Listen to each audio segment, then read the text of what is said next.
তবে এখন বাজে পুরো হচ্ছে 10:30 মতো। আমি আমার রুমেতেই আছি।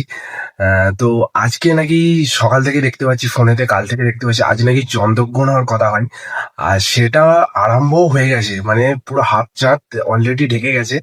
আর সেই কারণে কিন্তু আমার বাড়িতে কিন্তু আজকে মা ভাই 8:30টার ভেতরে আমাদের খাওয়া দাওয়া কমপ্লিট করে দিয়েছে। জানি না কেন এটা নাকি এরকম হয়, মানে তারপরে নাকি আর কিছু খেতে নেই। যাই হোক, খাওয়া দাওয়া আমার অনেকখানি কমপ্লিট হয়ে গেছে। এখন আছি আমার নিজের রুমেতেই। আর এখন জাস্ট আমি, আমার মনে ছিল না, ফোন ঘাটছিলাম, জাস্ট মুখটা বাড়িয়ে দেখলাম যে চাঁদটা অলরেডি ভাই হাফ ঢেকে গেছে। আর তোমাদেরকে আমি দেখাচ্ছি জিনিসটা, দেখো যে চাঁদটা কিভাবে অর্ধেকটা ঢেকে, জানি না ক্যামেরায় কতটা বোঝা যাবে, তবু দেখো তোমরা।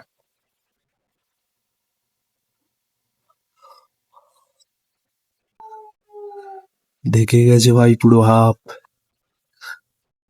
ভাই আমার একটা বন্ধু সুব্রত, ও আমাকে ফোন করে কন্টিনিউ বলছে, ভাই তুই ফুল ভিডিওটা কর, ফুল ভিডিওটা কর। এটা তোমরাই বলো, এটা সম্ভব? এরম ভাবে ধরে রাখা কি সম্ভব? না তো। তো যাই হোক, আমি একটু দেখালাম। শেষের মুহূর্তে কি হয় সেটাও আমি তোমাদের দেখাবো এই ভিডিওর মধ্যে, মানে একটা ভিডিওর মধ্যে পুরোটা অ্যাড করে আমি দেখাবো। তো চলো দেখতে থাকি যে কি জানলা দিয়ে মুখ বাড়িয়ে কতক্ষণ দেখতে পারি।